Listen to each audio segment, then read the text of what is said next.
Hi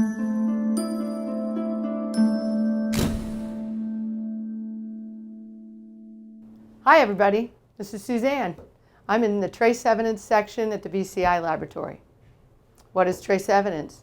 Trace evidence is a lot of different kinds of evidence, including some that are very small, like paint chips or glass fragments. But other evidence that we work on is larger, like footwear impressions or fracture matches. So what's a fracture match? A fracture match is when we put together something that has been broken or torn. For instance, I have a sheet of paper.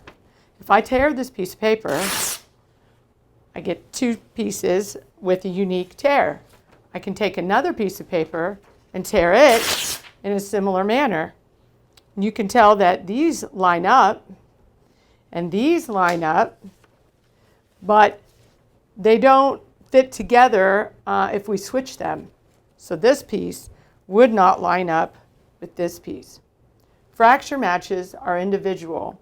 They're conclusive. So I can say that these two pieces of paper were once part of the same sheet. So that's an example of a fracture match that's a tear. Let's look at a fracture match that's a break. We have two mugs that are pretty much exactly the same. So if we break them, we'll put each of them in a bag.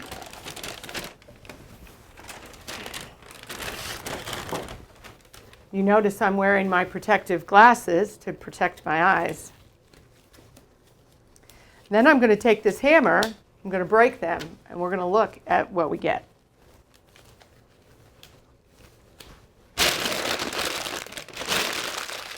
Ready? Good one. There's another. So let's see what we've got. Okay, there's one mug.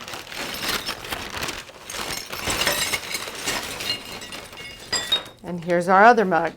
Now, if we look at these pieces, we can see that we can start putting this mug back together, and we can put this mug back together. But what you'll notice is that the pieces don't interchange. So this is unique to this mug, and these pieces would be unique to this mug. That's a fracture match. In the case we're trying to solve, we have both paper and tape that we can examine for fracture match evidence. The paper we can compare to different sources of paper that were taken from our suspects' homes. The tape as well. Both of these different items were collected from the suspects with the approval of the judge. So in this case, we're going to look at the edge of the paper, and the top, you can see on our note, has both perforations where it appears to have been torn out of something, and unique tear lines that, as I gave in my example before, could potentially be fracture matched up to the source. So let's look at a couple of examples. Here is a notebook taken from one of the suspects' houses. If we try to align our note, we see that there isn't any significant amount of paper at the top, nothing to align that to. So this appears to not have been the source of the note.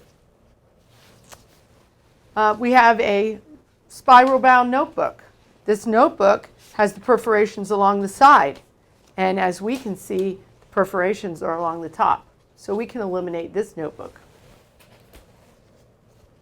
Here is a pad of paper, and we do have paper along the top here that has tears. This one looks like this is a very good match. And I would confirm that using my microscope so that I could look at that and I would look at the perforations. But this appears to be a good fracture match. This came from our suspect, Juan Tubay. Now let's look at the duct tape. This piece of tape was the piece on the envelope, and I removed it and put it on here for examination. What I'm going to examine are both of the ends, and then I'm going to look at each roll of duct tape. So if I look at this roll, we have a very straight edge. This edge is deformed, and this edge has a big chunk taken out of it. So that's pretty obvious. So we can quickly eliminate this roll of tape. So we have another of other rolls. One here, this is torn very significantly. However, there's not a big piece missing. So why don't you go look at the evidence that you have and see if you can't determine if you have a roll of duct tape from a suspect that matches the piece from the barn door.